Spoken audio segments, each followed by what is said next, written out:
All right, I'm back. Listen, I've been watching a lot of stuff.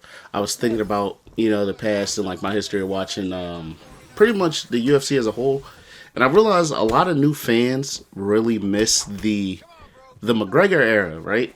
So I was really thinking about the fact that how was Conor in his come up?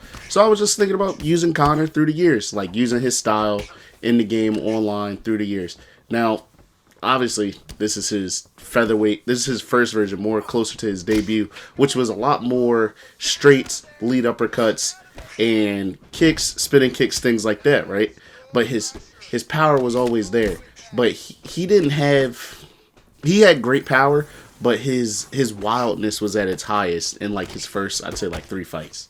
So he was doing all that, and I was like, I kind of just want to replicate that through the years. So I'm gonna do a fight on his debut, braided Connor, and everything through his prime, ending the showcase clearly with 205 Connor, because I think that's the end of Connor's like peak. I some people say his prime is all the way to Cerrone, but I think Connor's just a very good fighter. So, I mean, when you fight Cerrone in 2020, he was supposed to win. But yeah, say all that to say, this guy chose Anthony Pettis. I'm really walking into his moving strike, so I'm trying to anticipate the fact that he's spinning. He doesn't have the power to box back with you, so when he goes for boxing exchanges, I'm throwing. I'm trying to put shifty lead hooks in there. I'm trying to put uppercuts in there. Trying to work off of my straight because everybody knows when Connor throws that left hand, the human skull cannot take it, and that's pretty much how I wanted to showcase that today. And he ran on the uppercut, get down, fight over, and we gotta go on to the next fight. Not gonna lie, Connor's power crazy. Now the braided Connor, a little bit better. Instead of 96 power, I believe you have 97, and he has 98 hand speed instead of 96. So much better. 99 accuracy. This is kind of where I more so say he started using more teeps and obliques. He also still had the hand speed, the straights. You couldn't just try to walk up on Connor. He would hurt you. And that's always been his thing. He's been a precise striker, very much an accurate striker, more than overwhelming you with power. So again, trying to lead in. When they whiff, throw your spins. Landed my spins, but he came back with his power, significant strikes. Diego Lopez is a marauder. I really don't think Diego Lopez would do good against a prime Connor because, as I was saying, very sharp striker. If you overextended, he always tags you. He always found the chin. He was very durable. Like even though he was a big featherweight that cut, he kept his durability. He did not waver with his chin. He took big shots and yeah, he was very fast as well. So as you can see, when he's trying to overextend, I'm trying to intercept with that left hand. But as soon as I do it, he's getting caught. And he's running on the strikes, which is the worst thing you can do. So as soon as he's going round, which I always try to tell people, if they go round and they miss, try to just land precise strikes. He's out of here. Again, we're going to find another fight again with Brady Connor because I feel like that doesn't do it justice. Now, once again, you got to find your range. So I'd say Connor's whole thing was he was really good with range. He really always knew his distance. He did not make you, he did not let you pressure him into being uncomfortable with finding range. So right here, I'm using my side kicks. I'm using the jab. All these things that find range pretty well. Now, I realized he spun and he threw the side kicks. I start walking out of the way of it, and as you saw, I countered it with a hook. Now, I don't know what he was doing here. Immediately start throwing like good things. Once he ducked, I tried to throw a teep. It turned to a knee. Yair tries to get a little bit too aggressive. We throw a flying knee because Conor was wild at the time. I mean, Conor's always been a free-flowing striker, especially his younger days. He was free-flowing, that karate stance, a lot more kicks. As he got past the second round after 2016 when he came back from boxing, he focused on a more boxing style. And yes, he has the power, he has the technique to do things like that, but I don't think that's his best style. I think when he was free-flowing and aware of strikes, when he was literally blood, sweat, and tears into the game, he was at his best, which is what happens. I mean, when you when you don't put as much time into things, you lose skills. Now, Conor's so great at fighting, regardless of how you feel. He's great at fighting. Like you don't become a world champion unless you're great at something. Everybody over the world training for the same objective, and he achieved it. Which means no matter how you feel, he was great at his craft. Now he came back, changed his ideals. It kind of ruined him, but Conor at his worst is still better than some people at their peak. So that's how you get to situations like these where you brawl too much, as that Yair did. You brawl too much, you get hit, you get finished. Gaethje, in their prime, again, trying to use more obliques now that we're on 205 Conor, because 205 Conor really liked to tap you. He'd hit you with a side kick, a spinning kick, a jab, a straight, a lead hook. He'd tap you, and then, like, if you overextended, then it would be like straight left that would just tap on your jaw, and it would just put you down.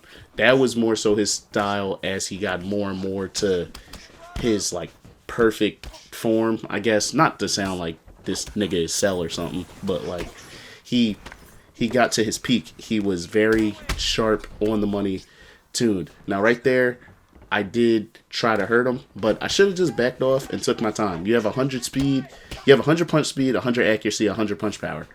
That's what 205 Conor has. So you take your time and you find your shots. As you see, I'm throwing more feints. I'm not trying to overextend. I'm only throwing shots that are going to touch my opponent. I'm blocking high because his leg kick isn't going to do anything at this point. We're just marauding him at this point. Slip uppercut into 100 power, like, left hook is deadly. That's why I dropped him. Then we got the spin off. I really do think this is the sharpest you can be with Conor. As long as you're doing damage in the first round and you're landing your shots, you're taking your time. Like right there, he whiffed a hook, so I hit him with a 1-2. He whiffed something again, I intercepted him. And it's just dropping him because the damage that's coming back is just too much. Now right there, I overextended. I did think that kick was going to miss. I thought about firing off, but I took my time. Right there, just resetting out of range. As you can see, I backed up a little bit. And once you do that reset after winning an exchange, he tries to come back in, punch on my lead hand. What do I always say? You throw the block counter. And we're just going to set feints up. We're going to look. We're going to get off the center line. And we got Gaethje out of there. Boom. Hammer fist, hooks into hammer fist, fight over. This is the best form of Conor. This is the best he ever looked in real life. It's also the best he is on the game. If you really want to have fun, try and get your hands on that 205 Conor, and just take your time with striking. Pick your shots.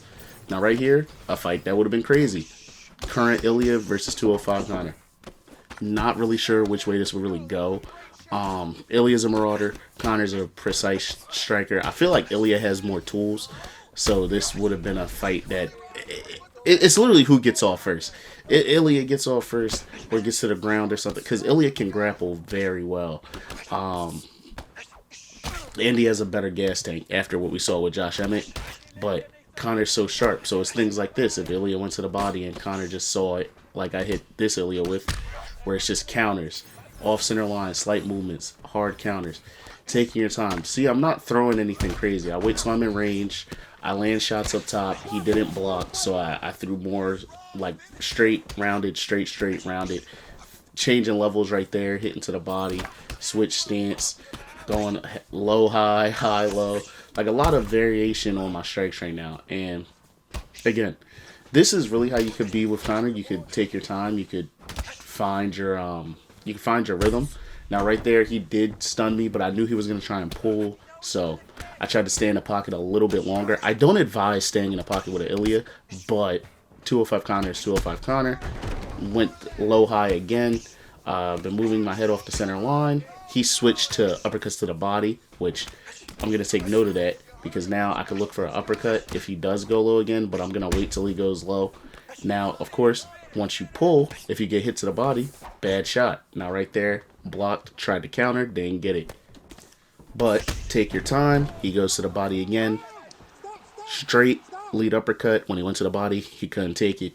Knocked him out. Another fight incoming. 205 Conor is literally the best version of Conor in the game. You can do everything, especially in the first round. But yeah, now we got a new fight. This was ranked. I went into ranked to just test 205 Conor, just to see the difference, if there was any difference. You know, you're gonna get much better picks. Now this Islam tried to kick, and I always preach the high kick counter. Me and my guy, that's Chama UFC, we always preach the counters, right? So as soon as he whiffed that kick, I threw a high kick, and he can't block it. So literally within a minute, we have the head health advantage. We have we have a drop, and then still within that first minute, because he kept trying to exchange, we have a second drop. So in less than a minute, we have 2 drops. We're in complete control of this round. And we don't have the stamina advantage, but we had the head health lead. We have the head health lead, is what I'm trying to say. But again, a third drop because he's kicking in the pocket. Now we can put the pressure up just by being in distance. And by being in distance, I mean just staying in range. Now right here, mainly, he tried to do one thing too many, which was re-engage again, which was a bad decision. But he survived. He survived. He got dropped for, what was that, the 4th time? The 4th time in this round. Now, he did go for the guillotine. I'm used to using, I'm not going to lie to y'all, I'm used to using other styles of fighters. So I tried to submission counter him, right, into a Von Flu. Brain fart on my part. You don't do that with Conor. Do not do that. So he got a guillotine off on me, but we got 4 knockdowns, and we have the stamina lead. I switch him to full guard easily. Conor has a he does do jiu-jitsu. I think he has like level 2 or 3 sweeps for some reason, even though he didn't really do it in fights. So since we had a stamina lead, I went to stat guard, which is R1, L1, and posture up, and we're gonna get up. We're gonna punch him a little bit, and we're gonna get up. Now he again kicks while I'm too close. We block the kick to the body, and we hurt him. And that's pretty much it. So thanks for watching. Like, subscribe, and tune in for the next video. But that's Prime Conor. Have some fun with him.